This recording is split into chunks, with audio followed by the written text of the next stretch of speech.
Hello everyone, in this video I will show you how to stop your internet service provider from tracking your browsing history. First, start by using a VPN. A VPN hides your internet traffic from your provider by encrypting it. Choose a trusted VPN service, install the app on your device, and turn it on before you browse. When it is active, your data travels through a secure tunnel that your provider cannot see inside.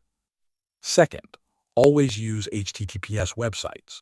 These sites encrypt the connection between you and the website. You can check this by looking for a small lock symbol in your browser's address bar. Most browsers also have extensions that force all websites to use HTTPS when possible. Third, use a privacy-focused browser, such as Firefox, Brave, or Tor. These browsers block trackers and do not collect your personal data. In your browser settings, you can also enable private browsing or incognito mode to avoid saving history locally. Finally, avoid logging into unnecessary accounts when you browse. Even with a VPN, your data can still be linked to you if you sign in everywhere. Follow these steps, and your browsing activity will stay private and secure. Thanks for watching.